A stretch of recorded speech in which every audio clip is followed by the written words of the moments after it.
Hey, thank you for joining us. Thank you for joining us on another episode of Young Entrepreneurs. Young Entrepreneurs. Young Entrepreneurs. I can see it. Young Entrepreneurs. Thank you so much. Hey, firstly, we'd like to say thank you so much for all the love, all the appreciation. Thank you for sharing the video.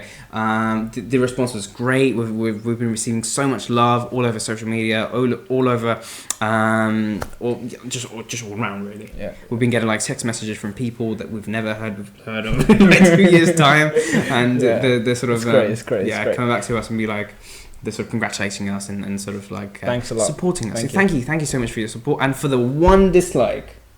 Who is that? For the one dislike, who in the... But we need haters. Yeah. All right, we need haters. If you've got no one to hate on, feel free to hate on me. Sexy. God. Yeah. What are we talking about today? What we're talking businesses, man. Why do businesses fail? Like Why do businesses fail? Why every single day I see a new business start? Yeah. Why don't they make it to the multi-millionaire industry? The stats are in 5 years, 97% of the businesses fail. 97% of the businesses fail in 5 years' time, right? So nearly all of the business fail. There's only like a small chunk that's like 3% that survive. And what's the reason for that? What's the reason for that? I don't know, but I don't. All I know is that I don't want to be the 97%. Right. I want to be the third. I want to be 3%. Yeah, 3% that succeed. 3%. So, and that's all up to the person running the thing. Is you can either be the stat or you can make the stat. Yeah, you can either. Like that, I don't know. You can either something like that. Yeah, something about history. You can either make history or you can whatever. Look back at that was my line, so I just came up with it, and I'm so cool. We'll refine it. In the future. The problem is, we were talking about it the other day. It was just a normal conversation, and we were just wondering, like, why do businesses fail so much? Businesses fail because they fail to understand and stay focused on a key fundamental point, on a very basic point, that businesses are there to solve people's problems. That's it. That is a key fundamental of any business. A customer has a problem, or any person has a problem. Right. They want a solution for it, Definitely. and they will pay you for a solution if you have one. That is the basis of a business. If you just strip everything down, strip away all the branding, strip away all the different layers, at the end of it, it's a very, very, very basic fundamental that someone has a problem, they want to solve the problem, and they will exchange some value for the problem. Yep. So that's a fundamental of business then. Yeah. Right? Yeah. Right. So what exactly causes business to fail then? Like, I'm pretty sure whenever someone comes up with a business plan or thinks of a business, they obviously want to help people out there, or provide to the people, or provide to the community.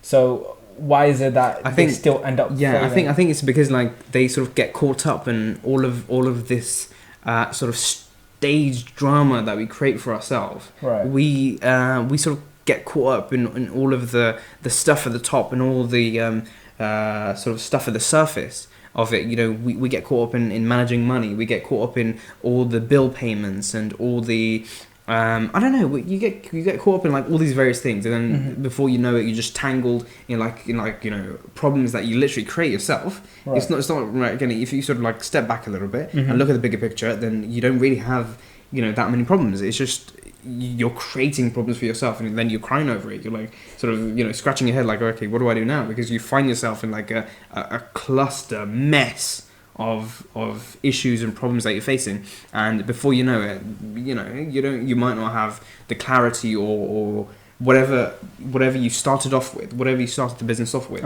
You start off with the passion, with whatever it was that was your reason to start the business. You don't see that anymore.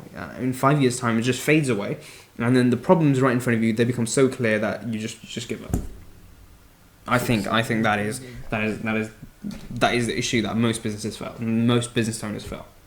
Yeah, but you see, some businesses, before even failing or doing anything, most of what I personally believe is that there's a lot of lack of effort, and I think it bundles around what you just said as well. You know, that you don't have the drive, you don't have the passion that you had at the start. when you started the business, and that slowly dies over the time when you see that if not, imagine if you just start a business right now and you're probably, if you're at a good job, you're earning 24k, 30k, 50k a year, and it's just that you probably don't calculate the amount of effort that you need in order to earn what you're earning right now in your business.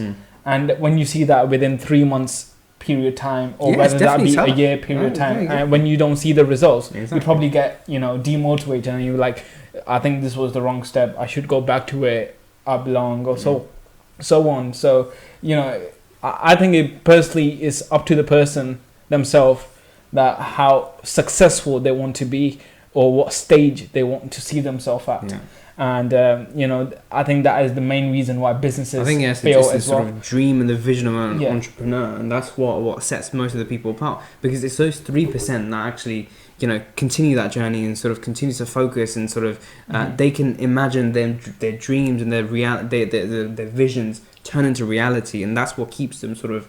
It's not that they haven't seen anything bad in their life, or they haven't faced any problems. They probably have faced more problems than people who just gave up. I believe it's harder to give up on your dreams than to make your dreams come true. It's much harder to fail. It takes something that we talk about all the time. It takes an enormous amount of creativity to be broke and to be homeless and to be poor.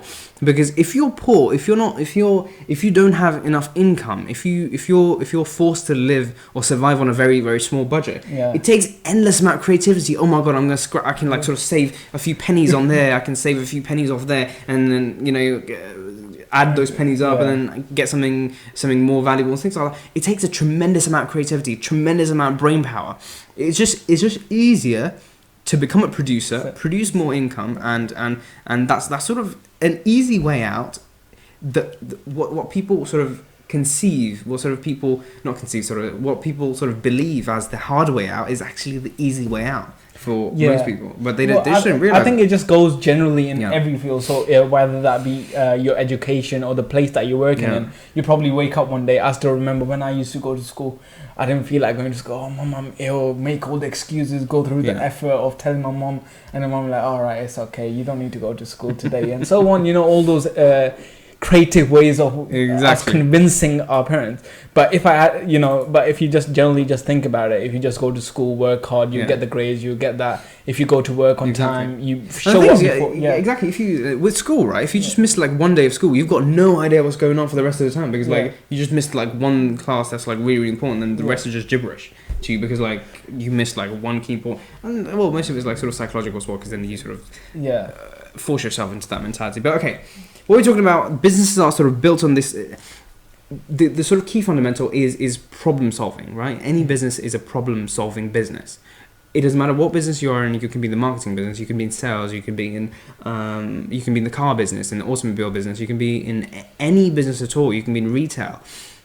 Any business is a problem solving business, because problems create the opportunities for solutions, and it's the solutions that create cash. Take that away. Solution that create cash. It's the solutions that create cash. One thing I would like to say is, you see like Apple, right? It's a phone. It makes calls, sends out messages, do video calls. A same phone, probably a lower brand, something like HTC. HTC is quite decent as well. A lot of people is stepping up the game. Or any other brand, like I believe that Sony Ericsson is not doing that. Sony's not doing. It's not doing that great of a job. But why is it that Sony fails but iPhone doesn't? iPhone still hits the market with like millions and millions of sales, whereas Sony has to market like crazy. And when iPhones are launched, they're like queues on every single store. Apple's they're good at their marketing. They're good at like, because Steve Jobs was an amazing marketer. That's what we get inspirations from, man. Like, you know, visit like Atrium Marketing, check out our website atriummarketing.com. And you know, we've picked up we've learned from the best. We've picked up tips and tricks from the best. You need marketing in your business. You need marketing in your business, definitely, yeah. Because the businesses are built in sort of three key fundamentals, and one of them is marketing. Right. You sort of have to face it. So yeah, I mean, those type of businesses, for a business to succeed and sort of grow, then yeah, you definitely need marketing. You definitely need an outbreak of, like, you need to break out of your obscurity, because people don't know you. People don't know who you are. People don't know what you stand for. They can't buy from you. They want to buy from you, but they can't buy from you because they don't know about you. Like, you don't exist to them. If you're not visible, you're invisible. And that's what we try to reduce. Absolutely. And build more on. Okay, so back to the problem and solution business concept. Businesses are built on sort of two fundamentals: a problem and a solution. That's it. Someone has a problem and they want to solve that problem. You have a solution for it, and you want to charge for that solution. Simple as. That is a simple concept that you need to, like, sort of fix in your mind, and that's why a good businessman, a good entrepreneur can keep on building good businesses. It doesn't matter what the economy is. It doesn't matter how badly they failed. It doesn't matter what education level they're at. A good businessman always can produce and generate income because they understand a key fundamental, that they're looking for problems. They're hungry for problems. Like good entrepreneurs, they're like hungry for problems. They're like, have you got any problems that I can solve? Because they know that the solutions to the problem create cash for them. Yeah. Okay, so what we discussed the other day was that a business is literally a mutual exchange of problems, because everyone has a set of problems and everyone has a set of solutions. It's not like I'm going to have a problem, he's going to have a solution, or vice versa. I'm going to have a set of problems that I have, and I'm going to have a set of solutions that I have. So, and he's going to have a set of problems and solutions that he's got, okay? And it's the mutual exchange of problems and solutions that create a good transaction within a business. It does? Yeah. So, okay, it could be, I don't know, the problem could be, I need, what do I need? You need to grow your business. Okay, so I need to grow my business, all right? Yeah. So that's my problem. My solution, not solution to my problem, but a solution that I've got is I've got an abundance of money. So I've got some money in the bank. Okay? Right. So that's a solution. It's not the solution to my problem, but I've got a solution. You've got a problem that you don't have the money. Right. And your solution is that you're really good at generating sales for businesses. Right. So it's that mutual exchange of problems and solutions that create a good transaction. So my solution is that I'm going to offer him money. His solution to me is he's going to offer me services to grow my business.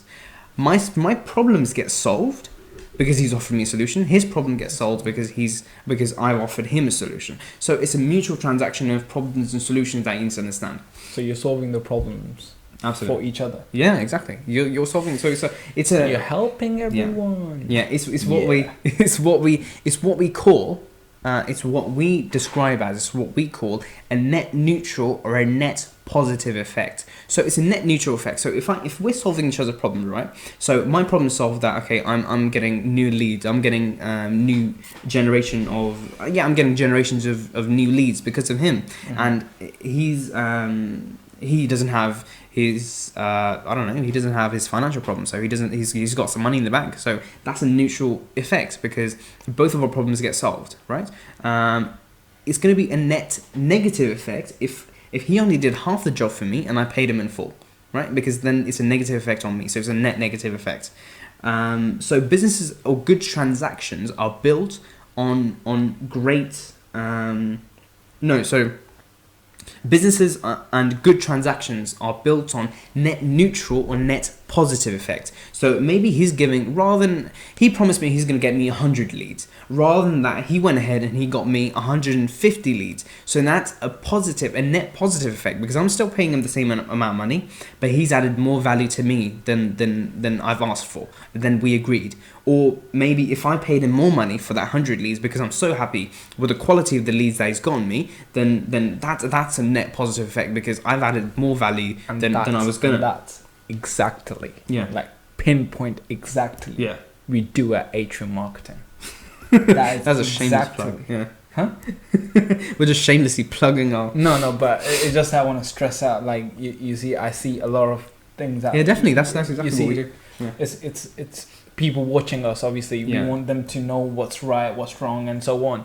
And we're not just making this platform to blabber about art. But you see, I see a lot of people out there, and I've faced it myself. I've seen people that I personally know that have gone for the same solution. So if they came to me, I'd be like, yeah, I'm going to charge you £2,000. They're like, no, that's too much. Maybe because they don't value the solution as much. And then they go to someone else who's doing it for cheaper, and then they suffer later. Exactly. And that's exactly what we are trying to minimize. Exactly. And we, reduce the gap between a person not being satisfied as the negative effect. Yeah. So we're trying to, we always over-deliver. Exactly. We always over-promise, over-deliver. Yeah. That's what you should do with your business as well. Exactly. That's what you should do. Yeah. Never ever under-promise and then over-deliver, because then if you're under... What's the promise? Like, I mean, what's the point of that? Because then if you are sort of, being that, okay, I'm okay, no one... It was like an ebook that we were an audiobook that we listened to while we were like traveling. It's like no one goes to no one promotes a movie. No one produces a movie. Watch in cinemas now an average film with average actors with a mediocre director. Critics are calling it average at best. So Hey. I just went and watched the most average film in the whole universe. You should watch it too, because it's average. It doesn't make sense. It doesn't make sense to advertise yourself. If you believe in your product so much, if you believe in your services so much, if those are your dreams, because we believe businesses are just dreams of an entrepreneur, just packaged up in a package or bundled up in a package and delivered to a client. So if you believe in your dream so much, if you believe in your product, if you believe in your business so much, then why would you just call it average? You are doing a disservice to yourself. You're not honoring yourself. You're not valuing yourself how much you should value yourself. Yeah. So, consider, if you think that your product is the best, tell people that it's the best. I think that's one of the things that British people, we've got sort of like a stiff upper lip that we don't go on about I do this business. It's just like a thing on the side, But that's not the thing. The thing is that money is never ever the problem. Yeah. You see, some people say that talking about.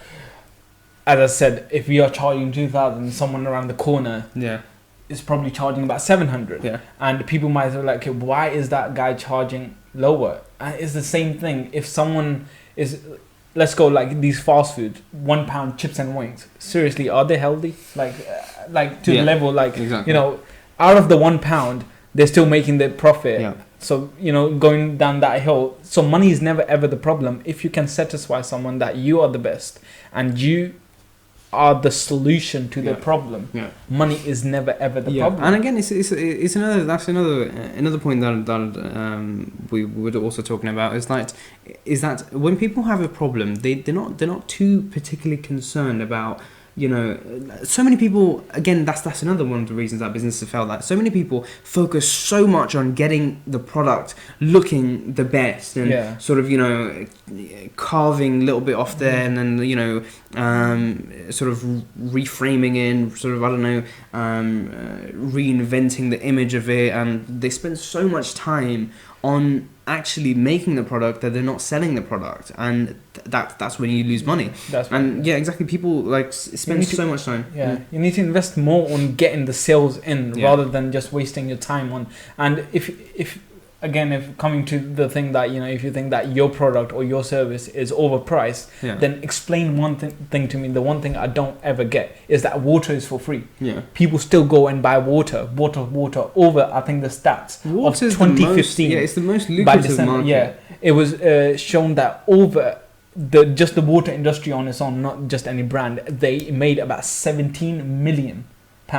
17 million, and that the water business is the most profitable business in the world. It's the most lucrative business in the world, and it's got the highest rate of sort of success. Definitely. So, and the water's for free. You can get it from your tap, right? Or you can if you live near like a river or a lake, you can get the water, purify yourself, and you don't need. Why do you pay so much for a bottle of water? Just because someone's bottled it and packaged it up, and So it's one of those. It's not if really people about the can product. It's just that it's not really about what the product is or something, or your service is too expensive. Sure, yeah. It's the way you present it to the person. It's the way you present it, and it's the way that you sort of focus on the value of it, and you focus on the sales of it. And if you focus on the sales of the business rather than just focusing on the product itself. So if you spend all your money and all your time developing the product, who's going to go out and sell the product? If you spend all your time making the label look right, putting the logo here and then shifting the logo to the right, and then putting the text over here, and then doing all these weird things. If you're spending all your time and all your effort on doing these type of things, then who's going to go out and produce? Who's going to go out and actually sell the product? And that's the reason why most businesses fail, because they don't focus on the sales that's actually going to bring the money in. Because if you haven't got the cash flow right in your business, how are you going to run or sustain your business? Right. Coming back to the products aspect of it, it's not about because most small businesses don't realize that they're not a huge brand, right? Brands like huge brands that we know now, Armani, Gucci, who else? Chanel. IKEA. Yeah, even IKEA. Well, it's a brand. It's definitely a brand. Why not? IKEA. Things like that. They've sort of built themselves up to a level that they are sort of like a universal brand. So people recognize these names, and they're willing to pay a higher price for sort of brand wear and sort of labels and designer tags and things like that. They're willing to pay that price for it, but what small businesses and startup businesses they fail to recognize is that people are just looking for a solution to their problem. They're not particularly worried about what the color of your company is. They're not particularly worried about what the logo looks like. They're not particularly worried about how, at what position, what degree the text is turning at. They're not concerned about that. They're just concerned about solving an issue, and that's where you need to sort of focus. You don't need to focus on what type of font you're going to use, what type of where the font is going to be, where the text is going to be placed. You need to focus on how does whatever you're doing gets the message across to the buyer that you are the solution for their problem. You are the business to solve their issues and solve their problems. Sell yourself. Exactly, sell yourself. Because right, on that note, business. Absolutely. On that note, thanks a lot. Thank you for watching. Take care. Take care. Bye. See you in the next